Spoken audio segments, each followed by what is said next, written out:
Bonjour tout le monde et bienvenue dans cette nouvelle vidéo. Aujourd'hui on va plonger ensemble dans les menus du Canon EOS R5 Mark II. Alors depuis quelques temps j'ai pris le pli de faire ce genre de vidéo dans lesquelles on va plonger ensemble dans les menus de chaque boîtier Canon. En l'occurrence aujourd'hui j'ai le Canon EOS R5 Mark II, ce n'est pas le mien, c'est celui qui m'a été prêté par la marque Canon. Tu peux voir la petite étiquette sample ici, tu peux le voir sur le top shot. La manière dont va se dérouler cette vidéo c'est très simple, je vais te présenter le boîtier, les boutons, les fonctionnalités et ensuite on va plonger ensemble dans les menus et puis je vais t'expliquer comment moi je les paramètre selon mon utilisation, sachant que il y a des personnes qui n'auront pas du tout la même utilisation que la mienne et ça je peux le comprendre. Il y aura peut-être aussi des menus sur lesquels je vais passer un peu moins de temps et d'autres un petit peu plus de temps, donc il y a un timecode qui se trouve juste en bas de la vidéo pour vous y référer si jamais vous en avez envie. Si jamais il y a des parties qui vous intéressent pas, skippez directement sur les parties qui vous intéressent. Pareil, si jamais il y a des passages où je vais trop vite ou si je vais pas assez dans les explications, n'hésitez pas surtout à poser des commentaires, je vais y répondre. Il n'y a aucun souci là-dessus, je suis vraiment très actif dans les commentaires. Le but de cette vidéo, c'est que tu en ressortes avec le maximum de valeur ajoutée parce qu'il y a énormément de fonctionnalités dans ce boîtier.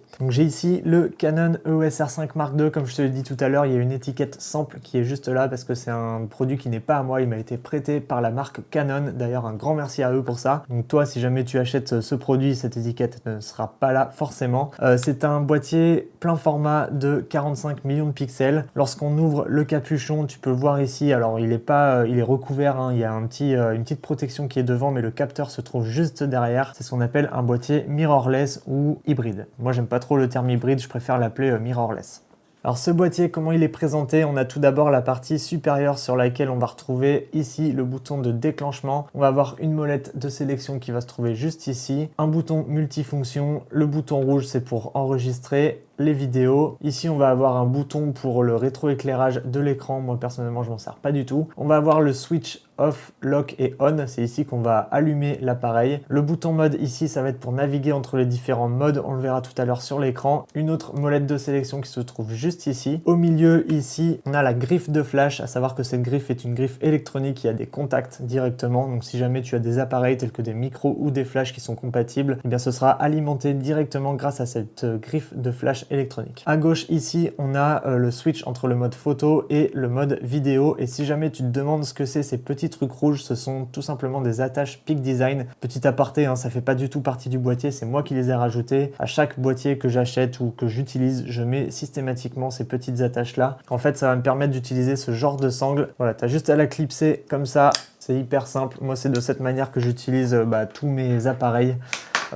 Comme ça, c'est protégé. C'est la marque Peak Design qui fait ça. On voit ça un petit peu partout. Aparté terminé, on passe maintenant à l'arrière. Qu'est-ce qu'on a comme bouton? On a ici le bouton Rate ou alors le bouton de micro. On peut s'en servir pour plusieurs choses. On a le bouton de menu qui se trouve juste là. Donc là, c'est tout simplement le menu. Jusque-là, tout est logique. On a ici le viseur ou alors EVF ou Viewfinder. Ça dépend comment les gens l'appellent. On est en France ici, donc on va l'appeler le viseur. Donc c'est un viseur qui a été nettement amélioré par rapport aux autres modèles. La petite molette qui est ici, juste à côté, ça va être pour la correction dioptrique, donc de la vue. Forcément, les personnes n'ont pas toutes la même vue, donc ça va te permettre de corriger et d'adapter le viseur à ta vue. Ici, on a un joystick qui se trouve juste là. On a un bouton AF On qui se trouve à côté. Ici, on a le bouton de mémorisation d'exposition. Ici, on a le bouton de sélection de mode de focus. On a la loupe qui est juste là. On a le bouton info, le bouton Q, donc ça va être les menus rapides, on va le voir tout à l'heure. Ici, on a une roue de sélection qui est une roue qu'on peut que tourner. Il n'y a pas de bouton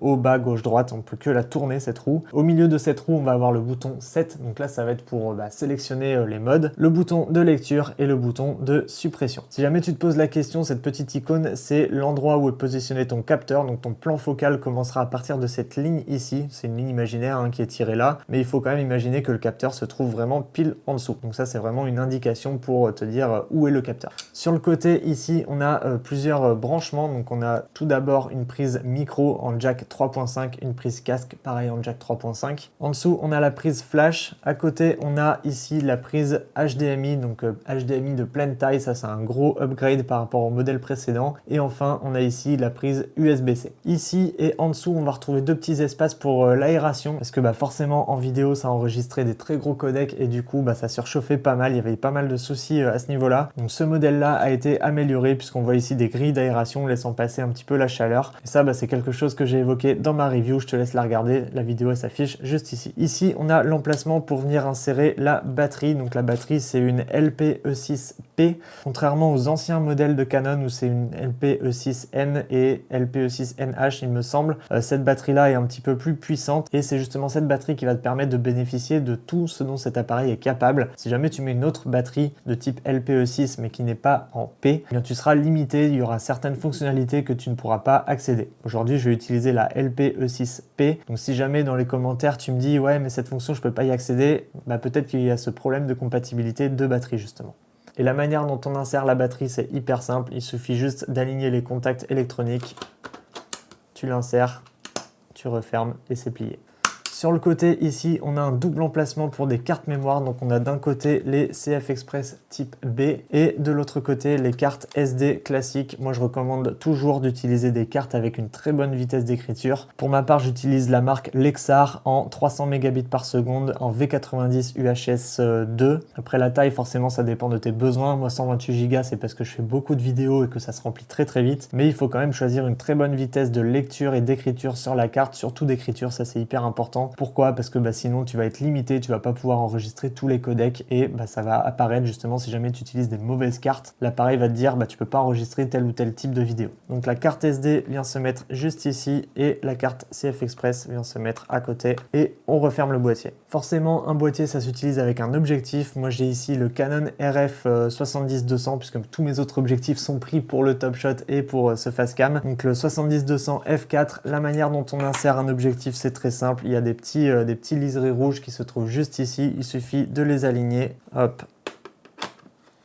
je tourne et c'est enclenché. Donc là, je peux commencer à utiliser mon boîtier. Voilà, donc l'introduction de ce boîtier est faite, je pense. Si jamais tu as des questions, n'hésite pas encore une fois à me les poser dans les commentaires. On va plonger maintenant dans les menus, à savoir que je les reparamétré en mode usine. Donc on va tout voir ensemble, voir comment moi je les utilise. On va commencer tout d'abord par le menu photo. Avant de passer au menu, j'ai oublié une chose très très importante, l'écran. L'écran, je ne l'ai pas retourné pour la simple et bonne raison qu'on va le faire ensemble. L'écran se pivote comme ça, se retourne. Alors il peut s'incliner comme ça en arrière, mais il peut s'incliner aussi à 180 degrés de l'autre côté pour pouvoir se voir en mode selfie ou pour faire des autoportraits tout simplement. Et on peut aussi le rabattre comme ça. Donc il est inclinable, tiltable, je sais plus comment on appelle tout ça. En tout cas, on peut le pivoter, pas à 360 degrés, mais disons, allez, 270 degrés. Donc moi, la manière dont je l'utilise le plus souvent, c'est retourner comme ça, ou alors je le mets comme ça sur le côté si jamais je veux faire des vidéos. Comme ça, j'ai mon retour directement ici, ou alors j'utilise un moniteur externe. Et en parlant de moniteur externe, je viens d'en installer un qui est juste ici, donc ça va me permettre d'avoir mon retour écran et surtout de pouvoir enregistrer l'écran. Donc ça c'est ce que tu vois directement toi sur ton écran. Donc moi je vais rien avoir sur mon écran directement sur le boîtier, je vais tout avoir en déporté ici, donc c'est pour ça que je vais regarder en bas très souvent dans cette vidéo. Je viens d'allumer le boîtier, la première chose qu'on va faire c'est choisir la langue forcément, donc là on est en français, la date et l'heure, à l'heure où je tourne cette vidéo on est le novembre 2024, il est 15h pile, 15h. Hop, format Londres, on n'est pas à Londres, on est à Paris. Ok.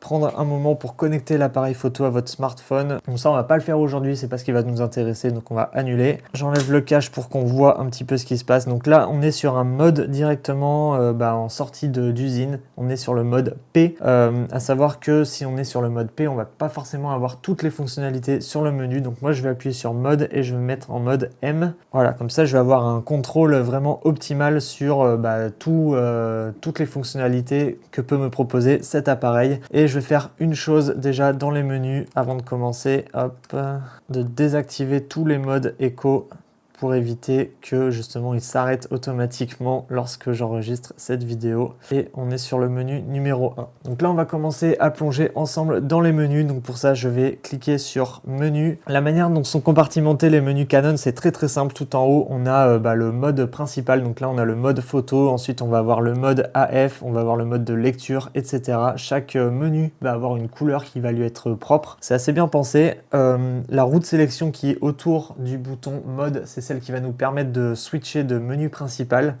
Ensuite, il va y avoir la molette qui se trouve sous mon index qui va nous permettre de switcher de menu en sous-menu.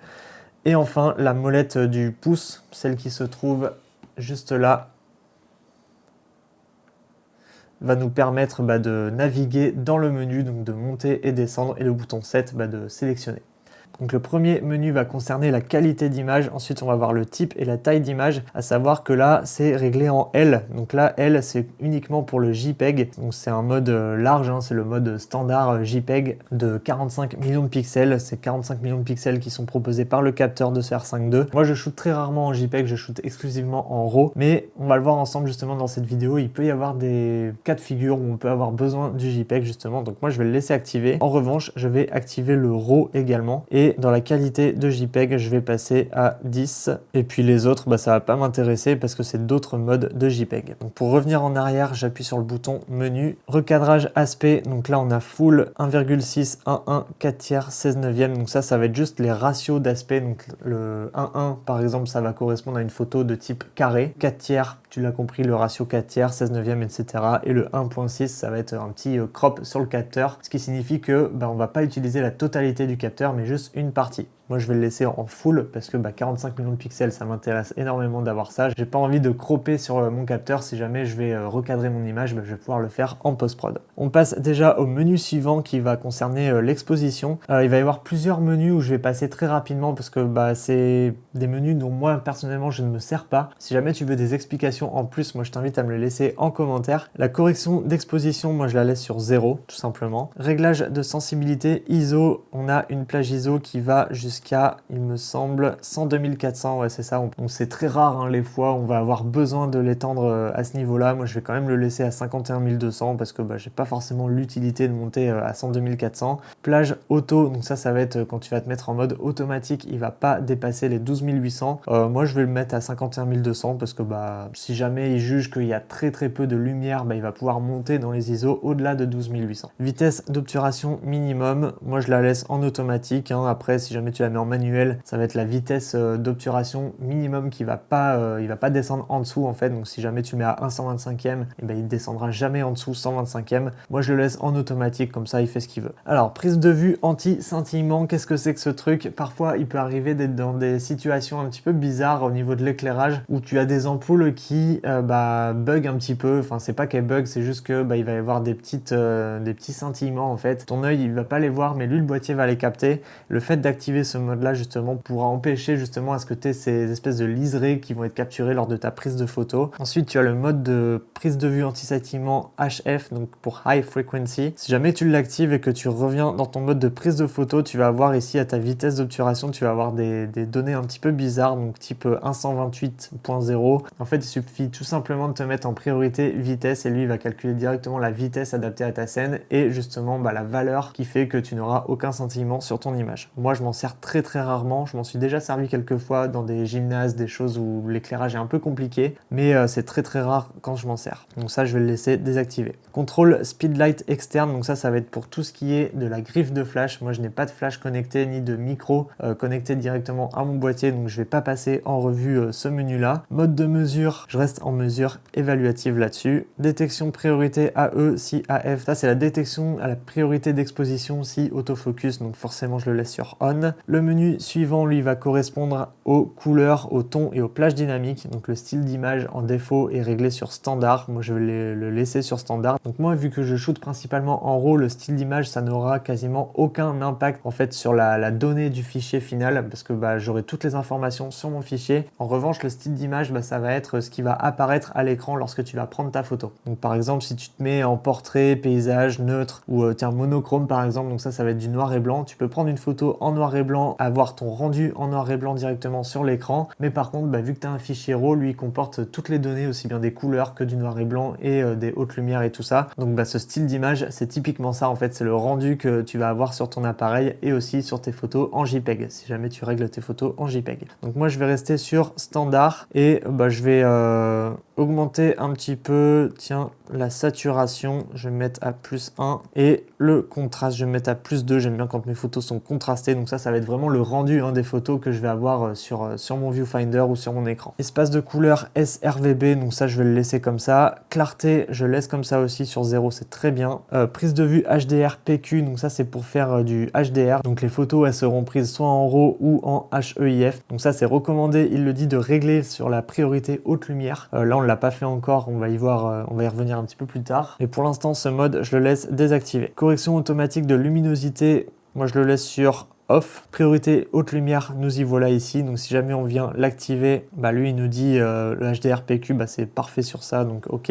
Moi c'est pas forcément des modes que j'utilise. Moi je shoot tout le temps en RAW et après mes retouches je vais les faire sur mes logiciels de montage. Donc tout ça je le laisse désactiver. Le menu suivant, ça va correspondre à la balance des blancs et la correction de qualité. Par défaut le boîtier est réglé en auto white balance, donc AWB ça veut dire ça. Il y a plusieurs modes après de white balance. Il y a la lumière du jour, ombragé, nuageux, lumière tungstène, donc ça c'est des lumières très froides, lumière fluo blanche, flash, personnalisée ou bien en Kelvin. Donc le Kelvin c'est justement ce qui permet de mesurer la température de couleur. Par défaut ici c'est réglé à 5200, moi je vais le régler à 5600 et rester en Kelvin parce que j'ai l'habitude de faire ça, je me mets jamais en auto white balance. Réglage de la balance des blancs, c'est ici que tu peux régler justement ta balance des blancs.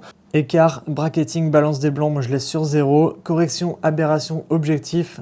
Donc si jamais tu utilises des objectifs Canon, RF, donc le RF c'est la monture qui correspond au boîtier, il va y avoir des données électroniques qui sont transmises de l'objectif au boîtier et inversement. Ici, justement, ça va te permettre de piloter certains réglages, certaines corrections que l'objectif peut avoir optiquement en défaut. Et le boîtier va compenser justement ces défauts-là. À savoir ici la correction du vignettage, par défaut elle est sur on. On a aussi les infos de l'objectif que j'utilise, donc là c'est le RF 70-200 f4L IS USM.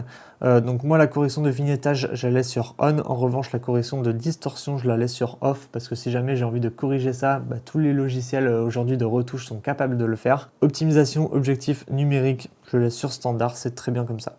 Réduction du bruit en exposition longue, donc ça peut arriver parfois de faire des photos à des valeurs d'exposition qui sont très très longues, 1 seconde, 2 secondes, voire même 30 secondes, et au-delà si jamais tu utilises le mode bulbe.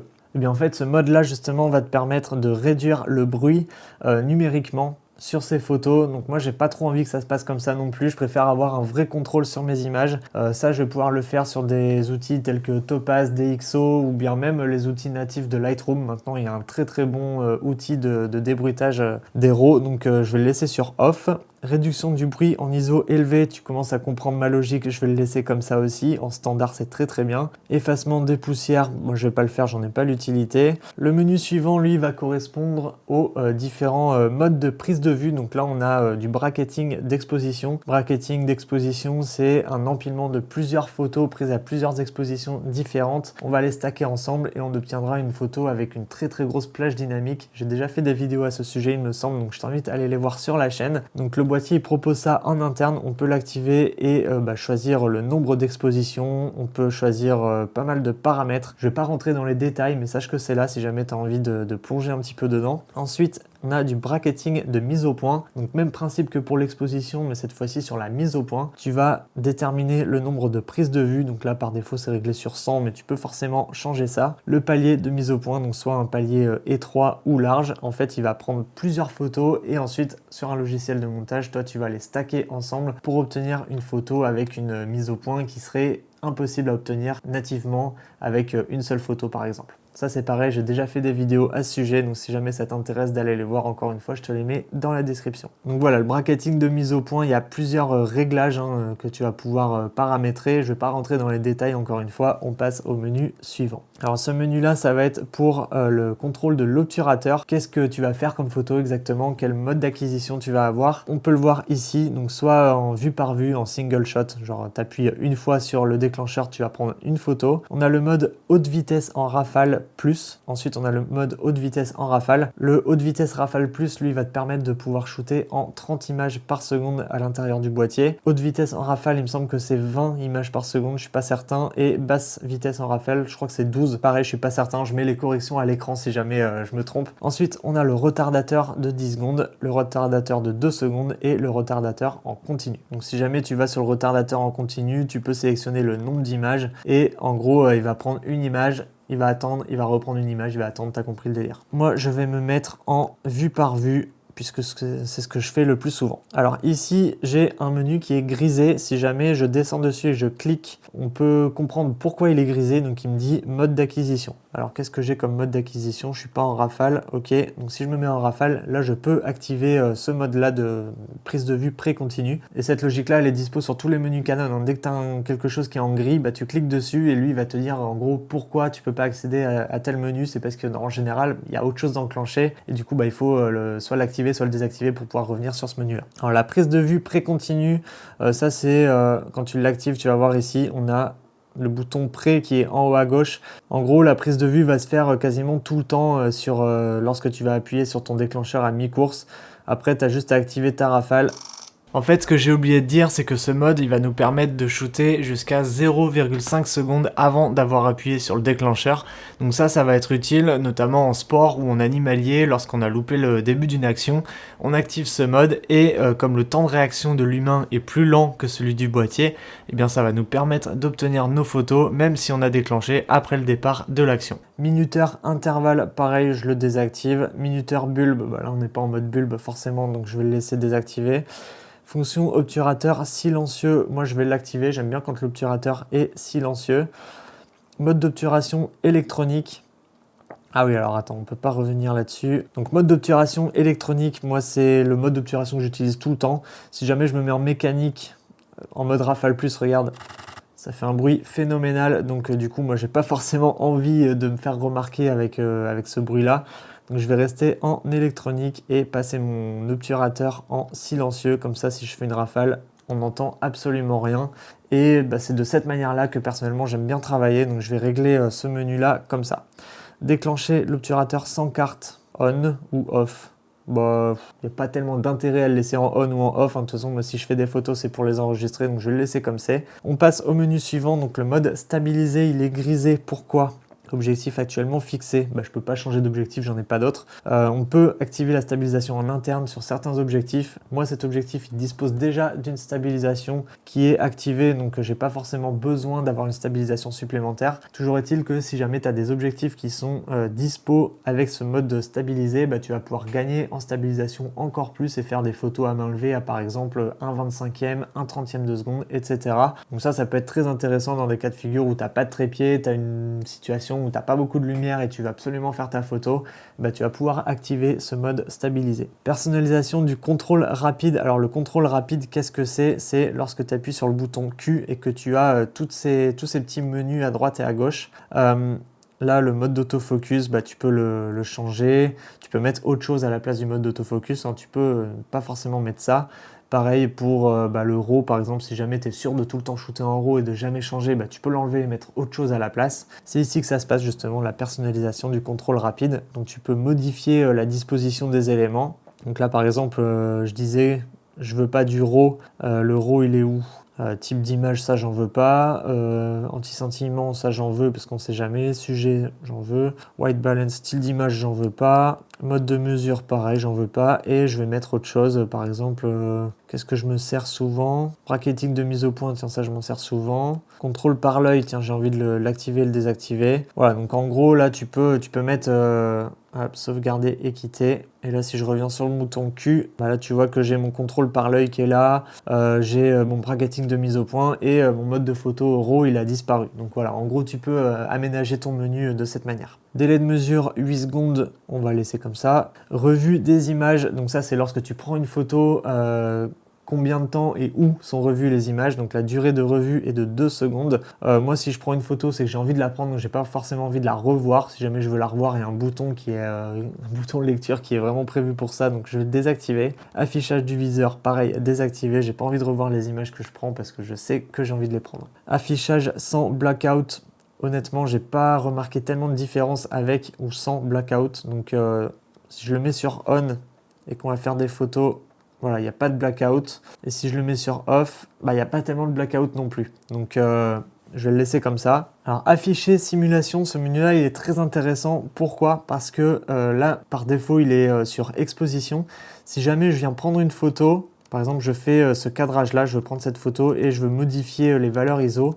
lui il va adapter forcément les réglages que je lui donne avec la luminosité de l'écran. Donc en gros il va me donner l'aperçu en temps réel de ce que va donner ma photo. Si jamais je change ça et que je mets expo seulement pendant la prise de vue, et j'ai beau changer tous mes réglages, en fait il n'y a rien qui va changer parce que l'écran lui va m'afficher la scène telle qu'il la voit et telle qu'il pense que c'est le mieux exposé. Je sais pas si je suis très clair, mais en tout cas je me comprends. En gros, pour résumer, il faut laisser sur exposition pour avoir le rendu réel des réglages que tu donnes à ton appareil. Donc là je suis en ISO automatique, mais si jamais je me mets à ISO 1600, je suis très très sombre. Je vais me baisser à f4 et je vais me baisser à 1/40e de seconde. Voilà, et là si j'augmente mes ISO, forcément ça va être plus éclairé et la luminosité, l'affichage de l'écran va bouger en fonction. À l'inverse, si jamais je me mets en expo seulement plus D-off et que je modifie mes ISO, lui il va rien changer en fait. Donc en gros là je vais prendre une photo à ISO 20000 et cette photo je ne le sais pas mais elle est surexposée et je pourrais rien en faire. Donc c'est pour ça que c'est hyper important de le laisser sur exposition. Ensuite, aide affichage simulateur visée optique, je le laisse désactiver, c'est la même chose mais pour le viseur. Ensuite, HDR, C-Log, View Assist, moi je laisse tout désactiver, j'en ai absolument pas besoin. Enfin, on arrive au dernier menu, donc le menu 9 du menu rouge, photo, affichage, info, prise de vue. Donc là c'est hyper intéressant, il y a pas mal de choses qu'on va pouvoir voir ensemble. Réglage des infos sur l'écran, donc on a différents modes d'affichage, par exemple on a le mode 1, ça c'est quand on appuie sur la touche info. Alors je vais revenir sur mon écran principal, je vais mettre un réglage qui est correct, là. Si j'appuie sur la touche info, voilà, tu peux voir qu'on a plusieurs modes d'affichage différents. En gros, c'est ça qu'on va pouvoir venir gérer. Réglage info écran, on a le mode 3 où il y a quasiment toutes les infos. Le mode 4 où il n'y a rien du tout. Moi, je vais désactiver le mode 5 et le mode 6, tiens, je m'en sers pas. Ainsi que le mode 1. Je vais garder que le 2, 3, 4. Et là, si jamais je reviens, j'ai 2, 3, voilà. J'ai que deux types d'écrans différents. Ça me va très bien. Ensuite, réglage, basculement, info, viseur. Ça va être la même chose, mais dans le viseur. Donc, par exemple, moi, je vais garder que ces trois-là. Ça me correspond bien. Affichage vertical, viseur activé. Forcément, affichage des quadrillages désactivé. On a le choix avec la grille des tiers, la grille 6x4 et la grille des tiers plus les diagonales. Moi, j'aime bien garder la ligne des tiers. C'est quelque chose dont je me sers énormément pour placer mes sujets et tout. Donc, je vais l'activer. Histogramme basé sur la luminosité ou le RVB. Donc, moi, c'est sur la luminosité. Taille d'affichage grande ou petite. Grande, qu'est-ce que ça donne?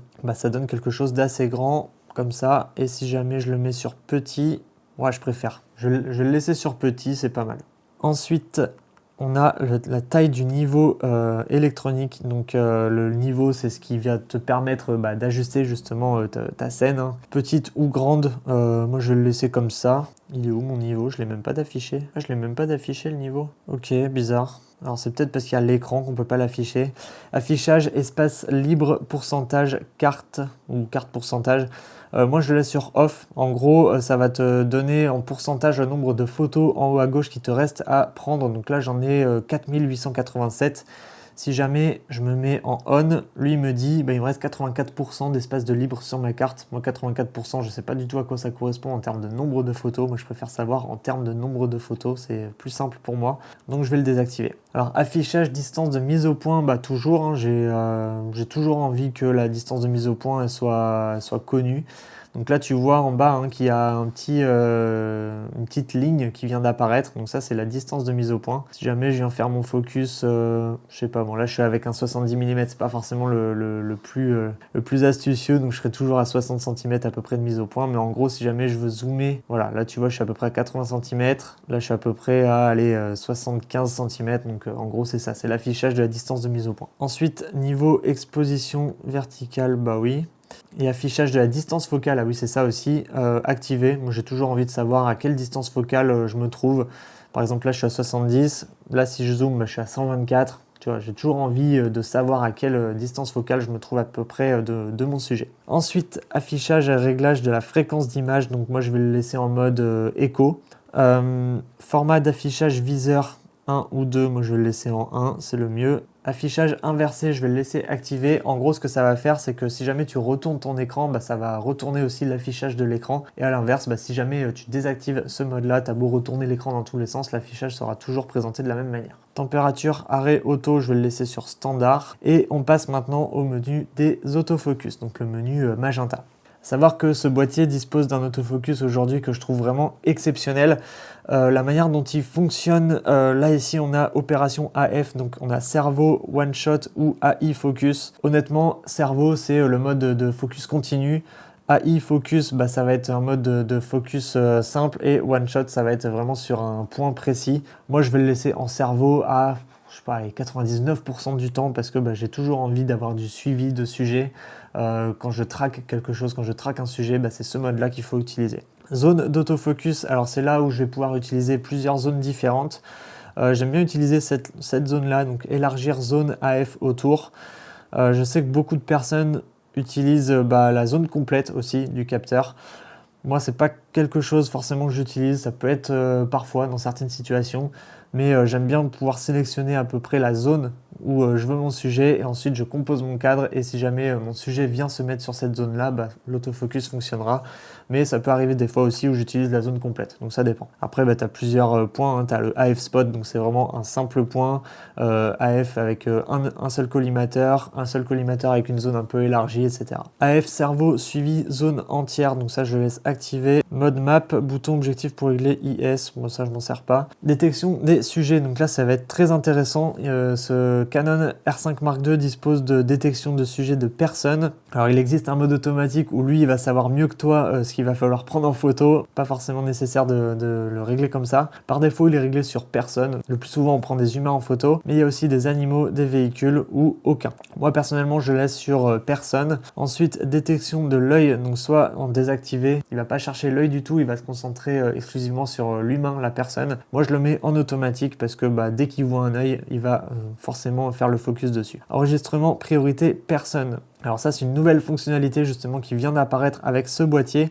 Si jamais on vient l'activer, en gros on va pouvoir photographier des personnes et les enregistrer, créer une sorte de portfolio pour que dès que cette personne apparaît sur le cadre, le système d'autofocus la reconnaisse directement et fasse le point sur elle. Donc moi j'ai déjà utilisé ce mode en l'occurrence pour du sport, ça fonctionne vraiment très très bien. La manière dont ça fonctionne, c'est que tu viens placer le visage dans ce cadre, donc il faut que le visage de la personne soit en train de regarder la photo ou soit au moins de face pour que le logiciel le reconnaisse, et ensuite il va analyser chaque scène quand tu vas prendre des photos, et dès que cette personne apparaîtra, il va le traquer directement. Ou alors si jamais tu as déjà pris des personnes en photo, tu peux cliquer sur ce bouton là, enregistrement personne de l'image sur carte. Donc ça veut dire que tu as déjà fait les photos, tu as juste à aller chercher la photo que tu as besoin. Moi j'ai pas pris d'humain en photo, mais si jamais j'en avais pris, j'aurais sélectionné une photo et je lui aurais dit ok, c'est cet humain là que j'ai envie que tu suives. Priorité d'action, donc là c'est désactivé, mais à savoir qu'on a plusieurs événements sportifs, donc ça va être exclusivement pour du sport, le football, le basketball et le volleyball. Donc moi à ce jour je l'ai testé dans les 3 cas de figure. Je peux te dire que ça fonctionne vraiment super bien quel que soit le cas que tu vas sélectionner. J'ai commencé par le volley, ça fonctionne vraiment très très bien. Lui il va reconnaître un petit peu le type de sport et le mode d'autofocus à adapter. Là tu vois ici sur les caractéristiques de l'autofocus cerveau, sur les anciens modèles de Canon, il y avait beaucoup plus de fonctionnalités que ça. Là moi je le laisse quasiment tout le temps en automatique, voire même à 100% des cas en automatique. Le boulot d'autofocus cerveau fonctionne vraiment à merveille, j'ai aucun problème là-dessus. Donc je lui fais confiance vraiment les yeux fermés. Après si jamais tu as envie de régler quelque chose, tu as des cas où tu peux régler ça en manuel, donc notamment la sensibilité du suivi par exemple, ou bien l'accélération et le ralenti du suivi. Mais moi je le laisse tout le temps en automatique. Alors le sous-menu suivant, priorité première image cerveau, priorité au déclenchement, priorité égale ou priorité à la mise au point. Ça c'est vraiment des menus auxquels je vais pas toucher. Il y a pas mal de menus comme ça où je vais pas toucher à grand chose. Priorité déclenchement AF one shot, je le mets à la mise au point.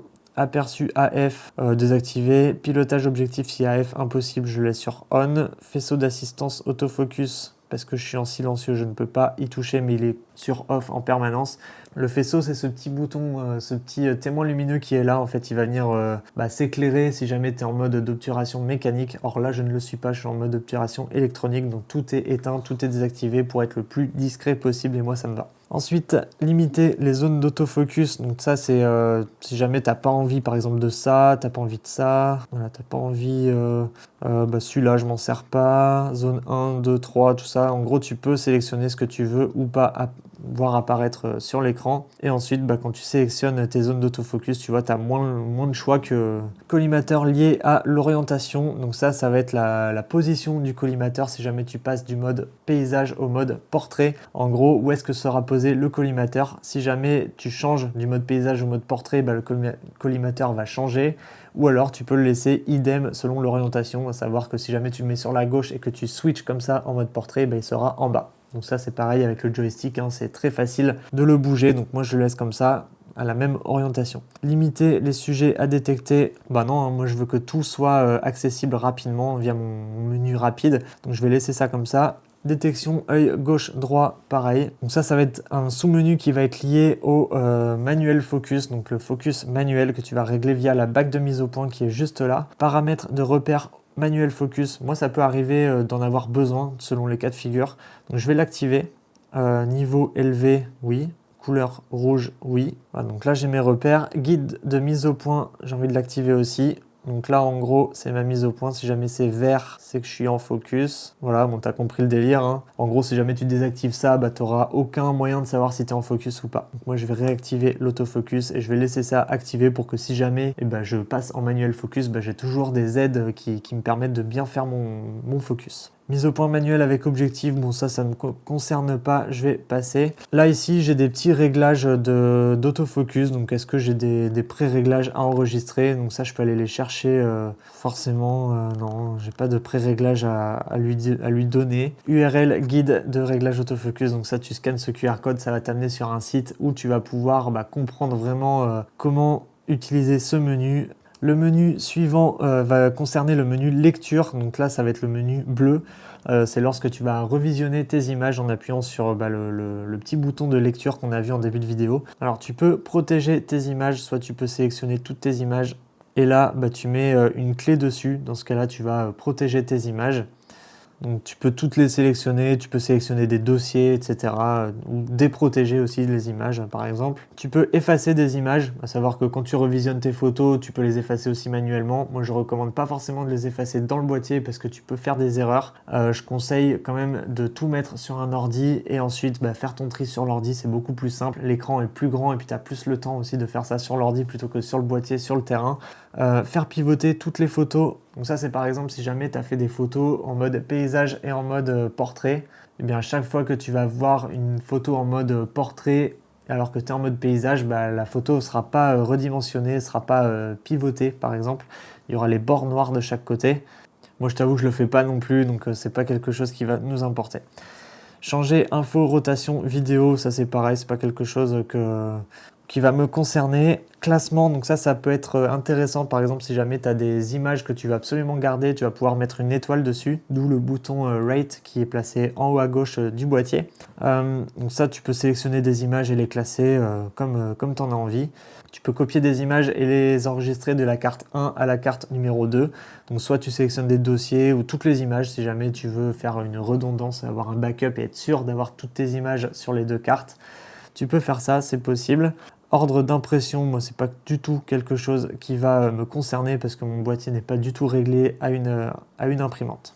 Ensuite, traitement des images RAW, moi ça va pas du tout m'intéresser, je vais les traiter sur mon ordi directement. Upscaling sur l'appareil, alors ça c'est une nouvelle fonctionnalité justement qui est apparue sur ce R5 Mark II. L'upscaling en gros c'est ce qui va te permettre de doubler le nombre de mégapixels de ton image. Je me souviens plus très bien, tu passes de 45 à 90, quelque chose comme ça, millions de pixels. Donc en gros ça va doubler le nombre de millions de pixels de ta photo. On va sélectionner par exemple cette photo. Ok, sauvegarder un nouveau fichier et là il va sauvegarder cette photo avec un upscale, donc ça veut dire que cette photo là sera 2 fois plus grosse, par conséquent le fichier aussi sera 2 fois plus gros. Ça c'est valable uniquement en JPEG, pas en RAW, donc c'est pour ça que l'intérêt du JPEG peut avoir parfois tout son sens, parce que si jamais tu veux prendre une photo et que tu veux être sûr d'avoir une méga résolution de cette image, et bah, tu la prends en JPEG avec une exposition correcte, pas cramée au niveau des lumières ni même au niveau des ombres. Si jamais ton image est correctement exposée, bah, tu peux faire un upscale aussi et puis obtenir une image vraiment de très très haute qualité grâce à cette méthode. Voilà, tu peux aussi redimensionner, recadrer, convertir des images en HEIF en JPEG.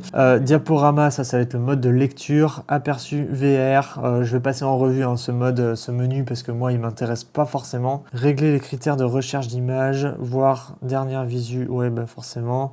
Agrandissement, détection d'images floues hors champ, pas forcément intéressant. Affichage, information de lecture. Qu'est-ce que c'est que ce truc? Ah oui, ça c'est toutes les infos sur ton image. Ouais, ça peut être intéressant, par exemple d'avoir la courbe RVB, d'avoir l'objectif utilisé, le mode de white balance, tout ça. Ça peut être intéressant d'avoir ça. Alerte de surexposition, ça on peut le laisser activer. Si jamais tu revisionnes ton image, ça peut t'afficher une zone un peu rouge où tu vas avoir ton alerte de surexposition. De même que l'affichage de collimateur autofocus, ça va t'afficher où est-ce que la zone d'autofocus, la zone de focus a été faite sur ton image. Quadrillage de lecture désactivé. Lecture vidéo, durée d'enregistrement, oui. Qualité audio des mémos, 48 kHz, ok. Alors le menu suivant va être à propos des réglages du réseau. Moi, c'est pas du tout quelque chose que j'utilise. Je sais qu'il y a beaucoup de photographes de sport qui sont intéressés par ce boîtier, qui utilisent des réglages réseau et qui transfèrent en direct toutes les photos qu'ils prennent avec ce boîtier, avec un serveur par exemple, pour que les images soient traitées par d'autres personnes. Moi, c'est pas quelque chose qui m'intéresse et que je vais faire. J'en ai pas du tout l'utilité. En tout cas, tous les réglages sont ici. Tu peux régler le réglage Bluetooth, l'adresse MAC, le transfert sur serveur FTP, la connexion à l'appli EOS Utility, le Cloud Canon, la synchronisation entre plusieurs appareils aussi, ça peut être intéressant. La connexion à un smartphone, moi c'est quelque chose que je fais de temps en temps quand je suis sur le terrain, mais vraiment pas souvent. Connexion à une télécommande sans fil également. API contrôle caméra, ça c'est pareil. Réglage dispositif GPS, pareil, je m'en sers pas du tout. Je passe en revue.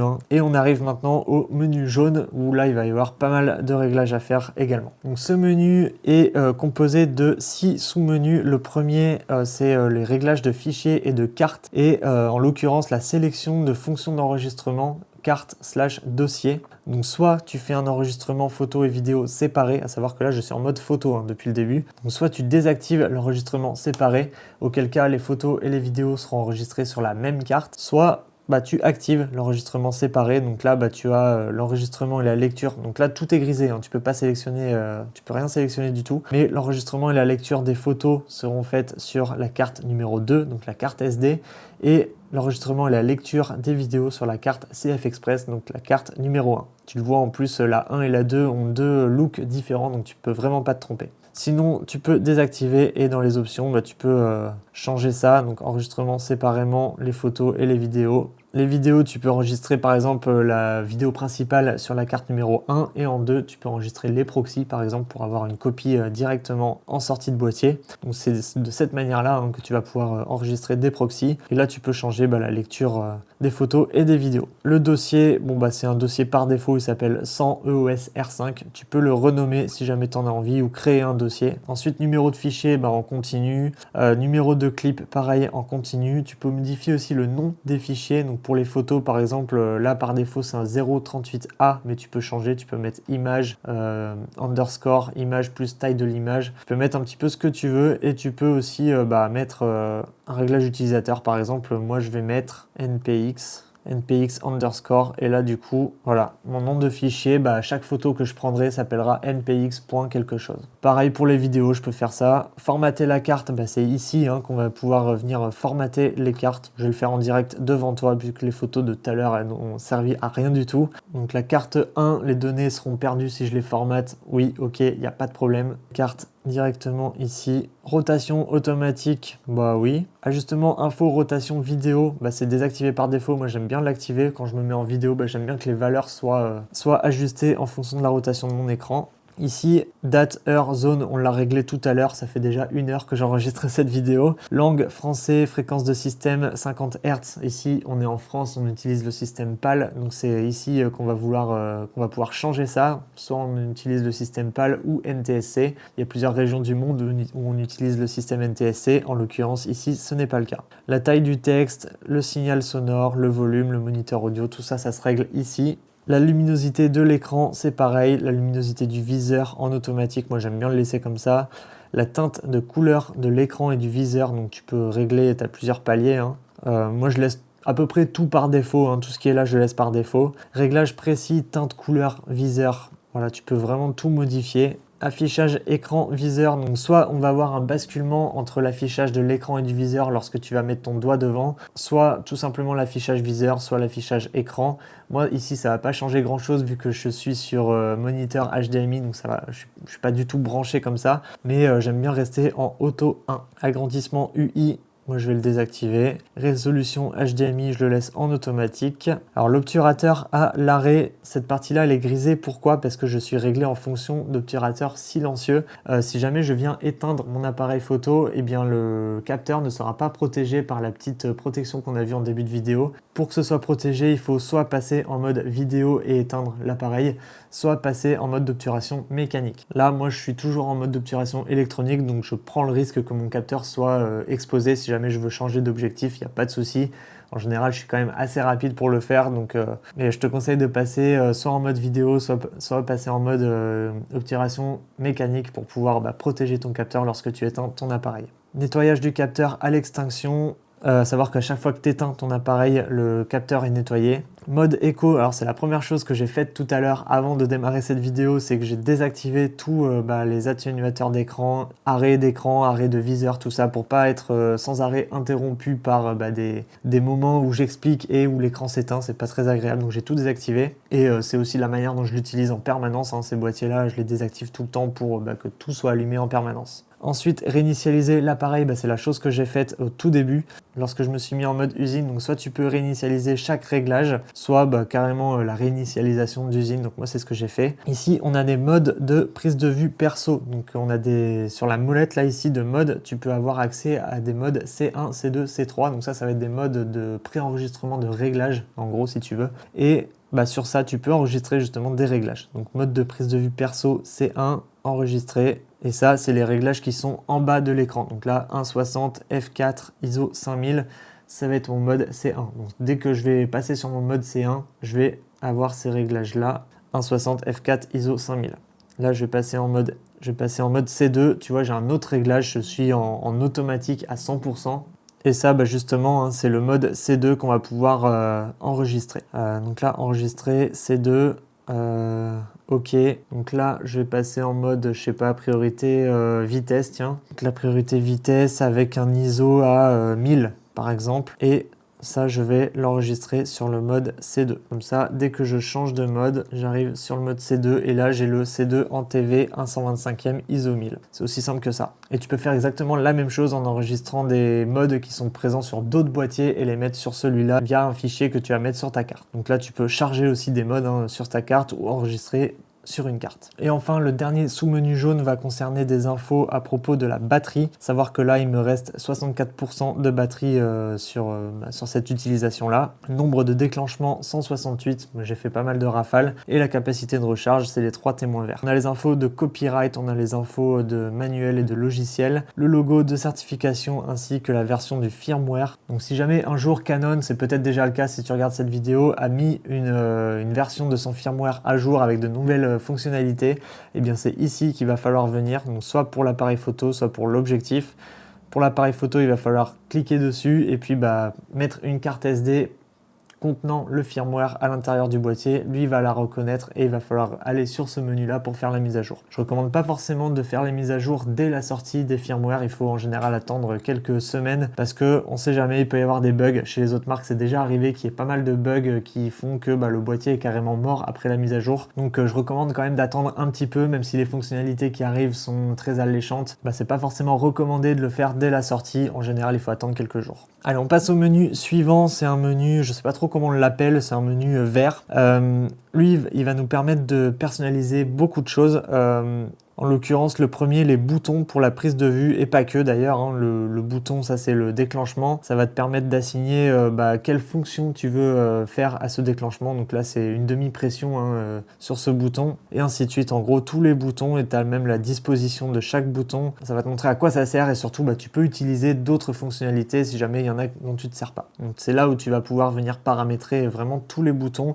Savoir que quasiment tous les boutons de ce boîtier sont paramétrables. Donc personnalisation des molettes bagues de commandes, à savoir qu'on a 3 molettes sur le boîtier et une sur l'objectif. Ça dépend forcément des objectifs, mais moi en tout cas j'en ai une sur l'objectif que j'utilise ici. La molette au niveau de l'index va concerner la vitesse d'obturation, donc TV c'est pour vitesse d'obturation.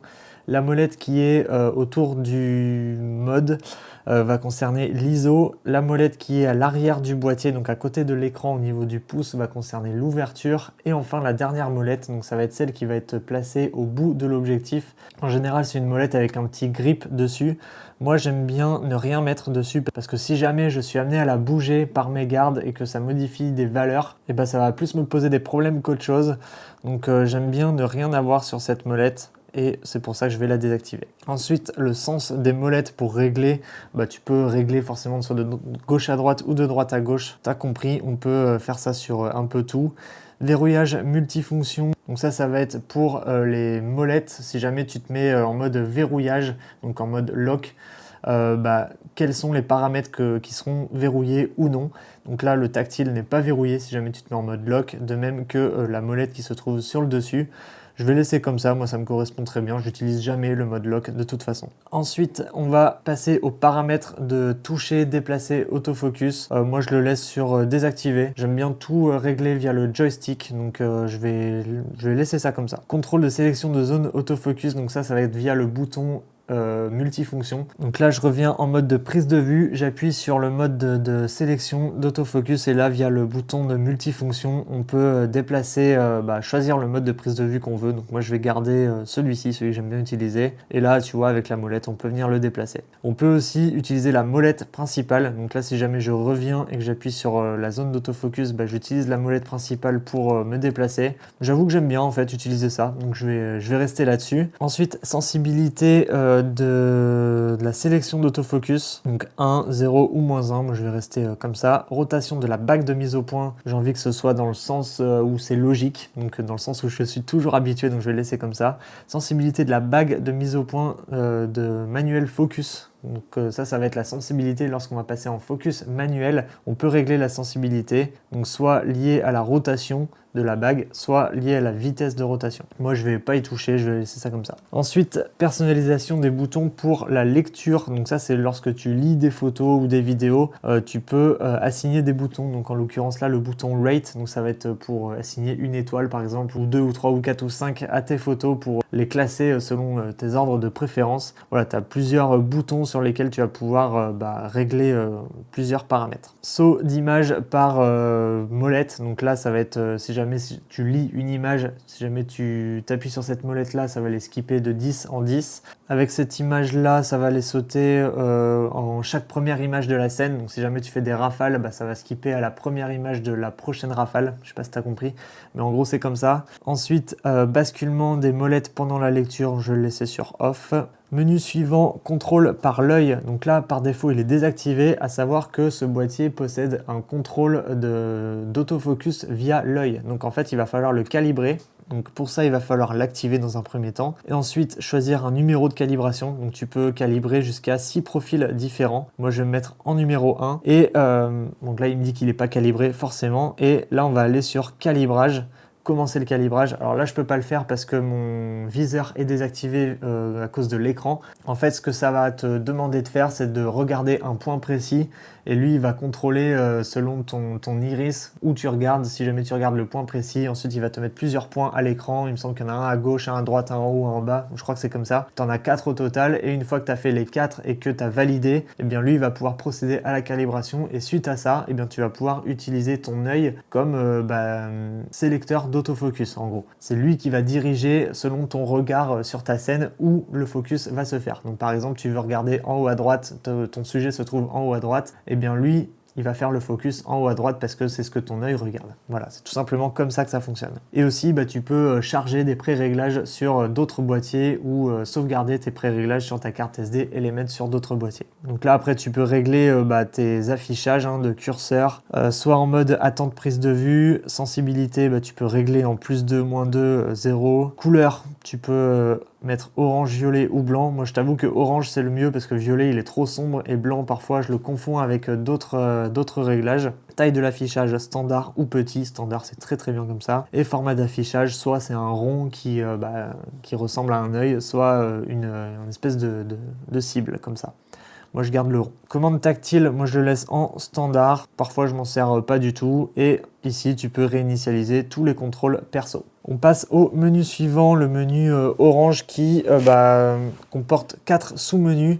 Le premier sous-menu va concerner les modes de prise de vue et d'exposition. Donc là tu peux limiter les modes de prise de vue. Moi j'ai pas envie de limiter, hein, je le désactive. J'ai envie de pouvoir accéder à tout. Hein. Donc là si jamais tu actives, ça va t'enlever le mode automatique et C2, C3. Pareil, tu peux le customiser ça comme tu veux. Moi je désactive. Palier de réglage d'exposition, donc soit c'est en valeur de 1/3 de diaph, soit en valeur de 1/2 de diaph. Moi je vais avoir le plus de choix possible, donc forcément 1/3 de valeur c'est ce qui va me correspondre. Incrément de sensibilité ISO, pareil c'est 1/3 de diaph ou un diaph entier, donc par exemple tu vas passer de 100 à 200 puis à 400 etc. Et si jamais tu te mets à 1/3 de valeur, bah tu as 100, 125 etc. Sensibilisation depuis mesure ISO auto, je le mets en automatique. Annulation bracketing auto sur on. Séquence de bracketing, ça c'est des trucs que je touche pas hein, forcément. Donc je passe au menu suivant. Décalage de sécurité, je le laisse sur off. Expo ID pour nouvelle ouverture, pareil ça je le laisse sur off. Mesure évaluative, ah oui moi je le laisse toujours en mesure évaluative, hein. De toute façon les autres ils ne servent à rien. Régler gamme vitesse, donc là c'est pour régler la vitesse en mode d'obturation mécanique et électronique, à savoir que là le shutter il peut aller jusqu'à 1/32 millième de seconde, ce qui est extrêmement rapide. Moi je suis jamais monté il me semble aussi haut, mais voilà, en tout cas c'est possible de monter aussi haut en mode électronique, donc forcément je vais mettre le range le plus élevé. Pareil pour l'ouverture, hein, je veux l'ouverture maximum à minimum.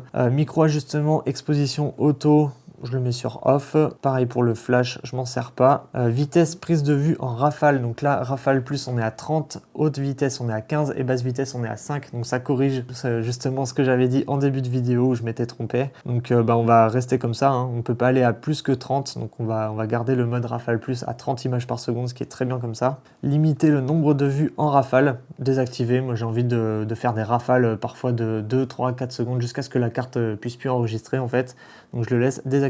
Mais si jamais tu veux limiter un nombre de prises de vue en rafale, admettons 10, et ben tu peux mettre 10 et il me semble que tu peux aller jusqu'à 99. Donc en gros 99 à raison de 30 images par seconde, ça te fait une rafale d'un peu plus de 3 secondes, presque 3 secondes et demie. Donc c'est largement suffisant pour capturer une scène. Et le menu suivant va concerner des infos de recadrage. Donc moi je le laisse désactiver. J'ai pas forcément besoin d'avoir mes ratios d'aspect. Option effacer par défaut. Moi je laisse tout comme c'est, hein. Franchement c'est des bons réglages par défaut, j'ai pas besoin de m'en occuper. Réglage de l'ouverture sans objectif, non. Déclencher obturateur sans objectif, ça par contre je vais l'activer parce que ça va me permettre d'utiliser des objectifs à focus manuel ou alors sans aucun contact électronique avec le boîtier. Si jamais tu le mets sur off et que tu mets un objectif, un ancien objectif, un objectif vintage sans aucun contact électronique, tout simplement ça va pas marcher. Il va y avoir, je sais plus ce qu'il va y avoir, mais il va même pas vouloir reconnaître l'objectif. Donc c'est pour ça que je laisse toujours sur on, comme ça je peux utiliser mes vieux objectifs vintage parce que j'aime beaucoup ça. Objectif rétract si extinction, donc ça selon les objectifs, oui il y en a plusieurs de la gamme STM notamment qui vont se rétracter lorsque le boîtier va s'éteindre. Je sais pas si c'est le cas des objectifs USM, mais en tout cas moi je le laisse toujours sur on. Ajout info IPTC, donc je laisse sur off et réinitialiser toutes les commandes fonctions. Donc ça c'est toutes les commandes fonctions de ce menu là. J'ai pas forcément envie de les réinitialiser, donc je vais laisser comme ça. Dernier menu de ce menu photo qui est quand même très très long, c'est un menu vert. Ça va être un menu personnalisation. Donc là tu vas pouvoir ajouter carrément ton menu. Donc là je vais faire ça du coup. My menu 1. Et là, tu peux choisir tous tes paramètres à enregistrer. Donc, par exemple, des paramètres dont tu te sers souvent. Moi, qu'est-ce qu'il y a dont je me sers souvent? Bracketing de mise au point, je m'en sers souvent. Je vais l'ajouter au menu. Mode de stabilisation, non. Qu'est-ce que je peux ajouter? Réglage info, prise de vue, ça je vais pouvoir y accéder rapidement. En fait tout simplement c'est un menu qui fait que c'est des raccourcis. En fait tu vas pouvoir ajouter quelques fonctionnalités qui sont impossibles à ajouter sur le bouton Q et ainsi tu vas pouvoir y accéder via mon My Menu au lieu de chercher dans le menu photo, le sous-menu numéro 6 de la rubrique 4, enfin voilà t'as compris. En gros là c'est juste des raccourcis quoi. Donc voilà, je vais mettre, je sais pas, réglage des zébrures par exemple, ça va être pour la vidéo, on va en parler un petit peu plus tard. Voilà, il y a pas mal de choses que tu peux ajouter, hein. Tous les menus sont là, donc je vais vraiment pas t'embêter avec ça. Et là, si jamais tu reviens, bah là, tu as My Menu, bracketing de mise au point, affichage info prise de vue, affichage zébrure, qui est en gris. Pourquoi? Parce qu'on n'est pas en vidéo. Et justement, la vidéo, c'est ce qu'on va voir dès maintenant. Donc là, je suis en mode photo, comme tu peux le voir, hein, sur mon Top Shot. Je vais basculer hop, en mode vidéo. Donc là, j'ai tout un écosystème qui va changer. Savoir que là, je suis en mode... Voilà, j'étais en mode automatique. Là, je vais passer en mode manuel. Voilà, donc je viens de passer en mode vidéo. L'interface a un petit peu changé. Tu peux voir aussi que je suis en train de parler. On peut voir le vumètre en temps réel. Donc vraiment le Canon R5 II pour moi c'est un produit qui est aussi puissant en photo qu'en vidéo, donc on va le voir, il y a énormément de fonctionnalités en vidéo. Tout d'abord, alors je vais revenir sur le menu numéro 1, il y a pas mal de choses qui vont être similaires du menu photo au menu vidéo, donc je vais passer vite fait en revue ce qu'on a déjà vu sur le menu photo. On va se concentrer exclusivement sur la vidéo, à savoir les profils d'image, les résolutions, et c'est à peu près tout hein, déjà. On va commencer par le premier menu, donc ça c'est la taille d'enregistrement vidéo. Donc là, ça va être la résolution qu'on va pouvoir choisir. Donc sur la carte 1, on va pouvoir choisir le format d'enregistrement. Et pareil, sur la carte 2, on va pouvoir choisir notre format d'enregistrement. À savoir que là, sur la carte 1, on a la possibilité d'enregistrer jusqu'en 4K D Fine, jusqu'à 25 images par seconde. Et si jamais je me mets en 4K D, on peut aller jusqu'à 50 images par seconde. Donc là, la résolution de la carte 2, elle va changer en fonction de la carte 1 parce que la carte 2, rappelle-toi tout à l'heure, on l'a réglée pour qu'elle enregistre des proxys.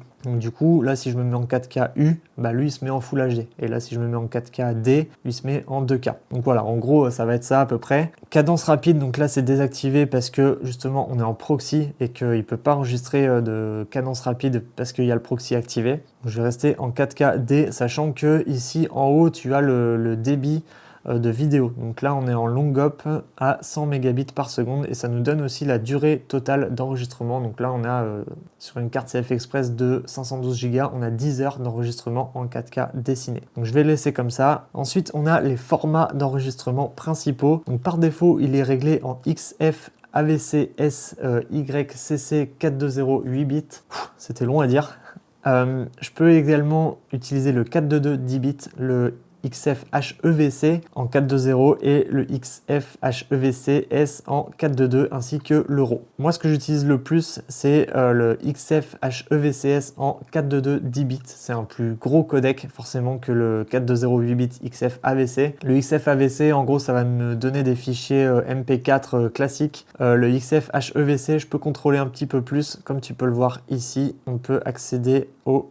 Non, en fait, je me suis trompé. Je vais désactiver déjà le double enregistrement. Tac, enregistrement activé. Voilà, c'est là qu'on peut accéder à la 8K. Donc là, en fait, ce que je viens de faire, c'est que je viens de désélectionner le double enregistrement, donc les proxys. En fait, les proxys, c'est ça qui bloque. En 8K, on ne peut pas faire de proxy. Il faut désactiver les proxys pour pouvoir débloquer la 8K. Donc là, on a de la 8K en long hop. On a de la 8K Ultra HD. Donc tu vois ici la taille du fichier vidéo qui change en fait. Donc en 8K D, on peut aller jusqu'en 25 images par seconde. En long hop, en intra, léger ou en intra standard en fait, et tu vois le débit là 1500 mégabits par seconde, 1000 mégabits ou 540 mégabits par seconde avec la durée totale d'enregistrement qui change. Donc ça, ce sera présent à chaque fois en fait. Je vais rester en long hop et modifier mon réglage. Je vais me mettre en 4K D classique et là tu vois qu'on peut accéder aux 100 images par seconde en 4K avec enregistrement de son, chose qui n'était, il me semble, pas possible avec l'ancien boîtier. Donc tu vois, c'est ce genre de fonctionnalité qui est très pratique. Donc là, le 4K 100 images par seconde en long hop a un débit de 450 mégabits par seconde. Je vais pas t'embêter avec tous les ratios, tous les débits et tout ça, je te laisserai chercher si jamais t'as ce boîtier entre les mains, mais sache que voilà, tous les réglages sont dispo ici. Tu as les molettes pour accéder d'un mode à l'autre, la molette qui est là pour modifier, ou bien la roue si jamais tu veux. Donc moi, je vais me mettre en 4K D à 25 images par seconde et en mode long hop. Et ça, c'est dispo que en HEVC, parce que si jamais je change et que je me mets en AVC, tu n'auras plus la 8K. La 8K, elle est dispo que en HEVC. Ensuite, tu as le RAW. Alors le RAW, qu'est-ce que c'est? C'est un format qui est complètement brut. Si je reviens dans les tailles d'enregistrement, j'ai le RAW ou le SRAW. Là, tu vois le débit d'enregistrement 2600 mégabits par seconde, ce qui sur une carte de 512 Go correspond à 24 minutes d'enregistrement. C'est tout simplement insane. Je recommande pas forcément d'utiliser le RAW, sachant que tu as aussi du 50 images par seconde. Alors c'est en SRAW il me semble. Ouais voilà, le SRAW en 50 images par seconde. En 4K par contre, mais c'est vraiment overkill.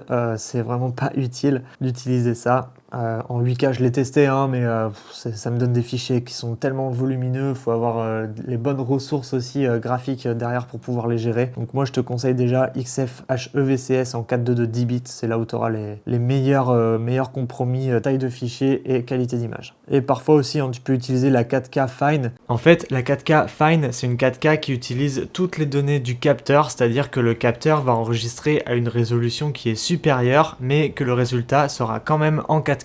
Donc on aura un résultat plus net comparé à la 4K classique.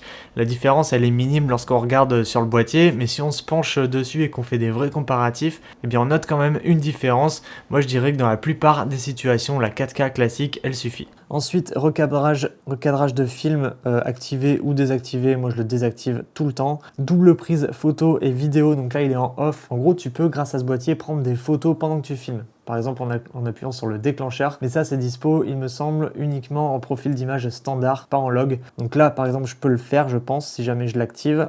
Je vais mettre à filmer et là je vais prendre une photo. Voilà, tu vois le nombre de photos qui est en train de baisser, ça veut dire que je suis en train de prendre plein de photos. Et là c'est parce que je ne suis pas réglé en log, je suis en mode profil d'image standard et c'est pour ça que c'est possible de le faire. Je vais le désactiver. Enregistrement de son activé forcément, quand tu enregistres de la vidéo tu as envie qu'il y ait du son. Donc soit tu le mets en AAC 16 bits en 2 channels, soit en 24 bits sur 4 channels. Ensuite tu peux régler soit via le micro intégré le son, soit en automatique, soit en manuel. Moi je le laisse en automatique. Tu as un filtre anti-vent aussi qui est intégré directement dans le boîtier. Statut audio, donc là tu peux voir tous les micros intégrés, le volume qui est enregistré. Tu as le moniteur qui t'affiche le channel 1 et 2, le volume du casque aussi qui est réglé sur 8. Donc voilà, tu peux régler tout ça. Ici, correction d'exposition, on l'a vu en photo, ça ne va pas nous intéresser. Réglage de sensibilité ISO, c'est pareil, on a une valeur minimum et maximum. Prise de vue anti-scintillement, c'est la même chose en vidéo qu'en photo, on l'a vu aussi tout à l'heure, donc là on a exactement la même chose. L'ouverture avec des incrémentations de stop de 1/8, moi je vais l'activer. Pourquoi? On va revenir sur le mode de prise de vue. Pourquoi? Là, tu vois, si jamais je règle mon ouverture, j'ai vraiment des paliers. J'ai F4, 7/8. C'est un petit peu bizarre comment c'est présenté, mais c'est pas si bizarre que ça parce que finalement, ça me permet d'avoir un contrôle vraiment optimal sur mon ouverture et donc mon apport de lumière dans ma vidéo. Donc moi, j'aime bien me mettre en 1/8 de stop plutôt qu'en 1/3 qui est un petit peu moins précis. Je retourne dans les menus. Obturateur lent, automatique, non, parce que prise de vue actuelle, c'est pas possible. L'obturateur lent, en gros, c'est ce qui va te permettre de faire ces effets, tu sais, de flou, un peu de parallaxe et tout ça. En gros, voilà, tu peux régler ta vitesse d'obturation à, je sais pas, 1/10 de seconde et avoir vraiment un flou extrême sur ton image. Donc le menu suivant, détection priorité AE si AF, on l'a vu en photo, c'est pas forcément très intéressant, donc on va pas plus le voir en vidéo. Image personnalisée, désactivée, moi je vais l'activer. Et en fait, c'est là qu'on va pouvoir sélectionner les profils d'images dispo sur ce boîtier en interne. À savoir que là, le mode C1, donc c'est le Canon 709, ça va être juste un Rec 709 classique. Le mode C2, ça va être le Canon Log 2, donc c'est de cette manière-là qu'on va pouvoir bénéficier du log. Donc là, on a les infos, gamma, color space. Donc c'est log 2, color gamut. C'est log 3, pareil. Le PQ, le HLG, le BT709 standard. Et ensuite, on a plusieurs modes custom qu'on peut intégrer dans le boîtier. Donc moi, celui qui m'intéresse, c'est le Canon Log 2. C'est celui qui, pour moi, offre la meilleure plage dynamique sur les vidéos. Pas si facile que ça à travailler, mine de rien, parce qu'il bruite quand même pas mal. Il faut savoir l'utiliser. Mais moi, c'est celui que je préfère parce qu'il offre vraiment la meilleure plage dynamique. Alors, tu peux éditer des fichiers de color profile. Voilà, tu peux annuler la protection et ensuite configurer ton fichier un petit peu comme tu veux, quoi. Donc, moi, je vais le protéger quand même. Donc, si jamais tu choisis ton profil d'image, en fait, ça va t'empêcher d'accéder à tout le reste des menus de couleurs, en fait. Donc, si jamais je viens désactiver, je peux modifier mon style d'image. Pas forcément hyper intéressant pour moi parce que je filme tout en log. Donc, je viens réactiver et là, tout le reste est grisé. Ensuite, balance des blancs, donc soit en auto white balance, soit en Kelvin. À savoir que les réglages de photo qu'on a réglés tout à l'heure sont applicables uniquement en photo. Donc lorsqu'on switch notre petit switch ici en mode photo, là on est en mode vidéo. Donc du coup, je vais devoir réajuster mon mode de balance des blancs et passer en Kelvin à 5600. Et c'est ça qui m'intéresse. Voilà, réglage de balance des blancs personnalisé, ça va pas m'intéresser. Correction de la balance des blancs non plus. Correction aberration objectif. À savoir que là, tu as un petit peu plus de fonctionnalité qu'en photo tout à l'heure. Tu avais juste le vignettage et la distorsion. Maintenant, tu as la correction de respiration de mise au point. Donc là, c'est pas dispo parce que la distorsion n'est pas activée. Mais voilà, là, la correction de respiration de mise au point, on peut l'activer ici. De même que la correction d'aberration chromatique et de diffraction. Moi en vidéo, j'aime bien tout activer pour que l'image soit la plus sharp possible, la plus nette possible. En photo, c'est pas tellement le cas parce que tout le reste peut être réglé dans les logiciels de retouche, mais en vidéo, j'aime bien avoir une image vraiment nette sur laquelle je peux travailler sur mon logiciel par la suite. Réglage de pré-enregistrement, à savoir que ce boîtier dispose du pré-enregistrement en vidéo. Donc si jamais on vient l'activer, on peut enregistrer des vidéos jusqu'à 3 ou 5 secondes avant d'avoir déclenché l'enregistrement. Donc lui, il va sauvegarder tout en mémoire tampon en fait, donc ça va utiliser peut-être de la batterie. Et dès que tu auras appuyé sur le déclencheur, le bouton d'enregistrement de vidéo, lui, il va quand même dans ton fichier intégrer les 5 secondes avant que tu aies appuyé sur le déclencheur. Donc ça peut être très intéressant selon les situations. Par exemple, si tu filmes, je sais pas, un mariage et que t'as pas envie de louper une action et que, je sais pas, tu as été inattentif à un moment et tu as loupé le début, tu appuies à 3 ou 5 secondes après que l'action soit passée et tu pourras capturer le début. C'est un exemple parmi tant d'autres, mais voilà. Donc moi je vais le désactiver, j'en ai pas besoin. Vidéo timelapse, donc là vu que je suis connecté en HDMI, je ne peux pas, et aussi je suis en log, donc je peux pas faire de timelapse en log, mais si jamais tu veux en faire, c'est dispo ici. On a un retardateur aussi en vidéo, la lampe témoin, donc la lampe qui est là, c'est la lampe témoin qui est ici, c'est si elle s'affiche, ça veut dire que tu es en train d'enregistrer. Elle est activée, je vais la laisser activer en permanence. Mode stabilisé, il est activé. On a des modes de stabilisation numérique également qui sont présents avec ce boîtier, donc soit en activé, soit en optimisé. Moi je le laisse en désactivé, la stabilisation de l'objectif fonctionne vraiment très très bien. Niveau automatique, donc ça va être un mode qui va te permettre de recadrer ton image, donc la remettre à niveau automatiquement. Point positif, tu peux cadrer un petit peu à l'arrache et l'image va se remettre. Je sais pas si c'est vraiment un point positif. Et point négatif, ça va recropper un petit peu sur ton image, donc tu pourras pas bénéficier de vraiment du full potentiel du capteur, quoi. Donc moi je vais le désactiver. Personnalisation des contrôles rapides, c'est un petit peu comme tout à l'heure, les boutons, tu peux modifier la disposition des contrôles rapides, à savoir le bouton Q qui se trouve à l'arrière du boîtier. Donc ça c'est ça, ton bouton de contrôle rapide. Donc pareil que tout à l'heure, si jamais tu as des choses que tu utilises plus que d'autres, tu peux les assigner sur ce menu de contrôle rapide.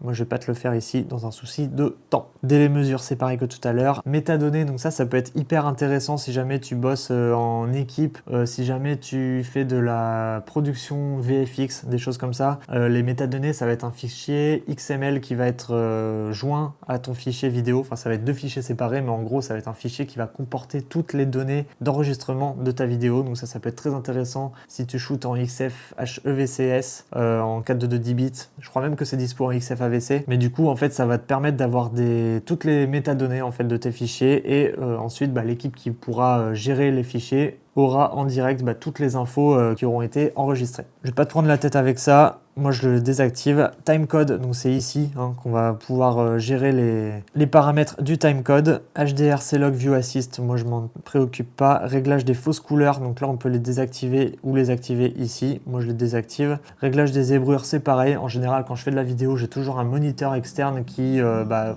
justement ces fonctions-là en interne. Donc je préfère utiliser les fonctions du moniteur plutôt que celles du boîtier. C'est beaucoup plus fiable selon moi. Affichage, info, prise de vue. Donc là on a pas mal aussi de choses qu'on a réglées tout à l'heure, notamment la règle des tiers. On a des réglages de la waveform qu'on peut activer par exemple si on en a envie ou les désactiver. Moi je vais les désactiver parce que je m'en sers pas.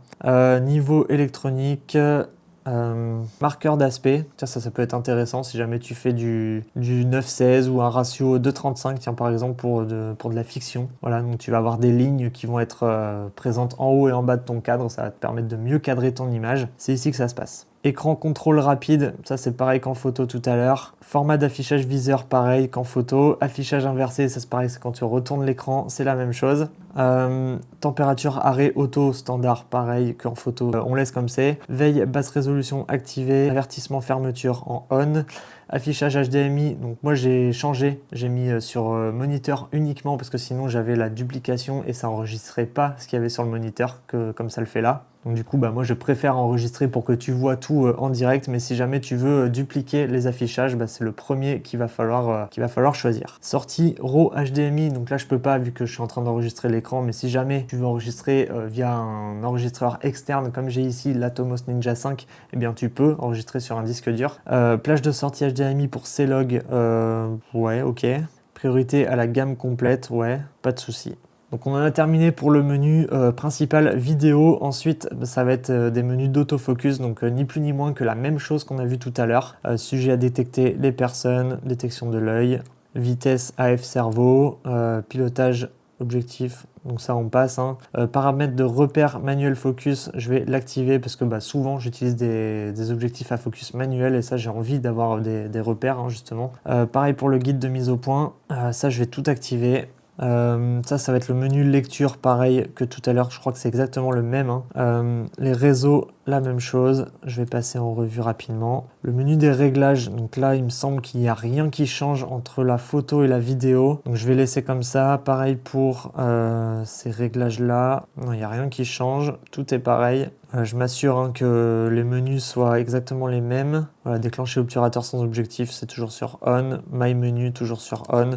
Donc c'est bon. Donc vraiment, sur le menu vidéo, ce qui va être hyper important, ça va être le format d'enregistrement, donc que ce soit XF HEVC, XF AVC ou RAW. À savoir que le XF AVC va être un petit peu plus léger que le HEVC. Ça peut être bien dans certaines situations. Par exemple là, moi, pour des facecam comme ça qui durent un petit peu plus d'une heure et demie, le XF AVC ce serait à privilégier, ou alors des longues captations où t'es pas certain d'avoir la mémoire suffisante sur tes cartes SD pour pouvoir tout enregistrer, il vaut mieux privilégier le XF AVC. Tu auras quand même du 422 10 bits et tu pourras quand même profiter du C-Log 2, donc ça peut être hyper intéressant. Sinon, pour des prods où tu fais des petits rushs comme ça par-ci par-là, le XF HEVC, moi c'est ce que je te recommande, parce que c'est là où tu as vraiment le full potentiel selon moi du Canon R5 Mark II en vidéo. Voilà, et sur l'écran principal, lorsque tu enregistres, ça va être présenté comme ça. Donc en haut, tu auras le mode de prise de vue. Donc là, on est en mode vidéo M. Ensuite, tu as le mode d'autofocus. Donc là, on est sur le AF1. Tu as même le choix avec...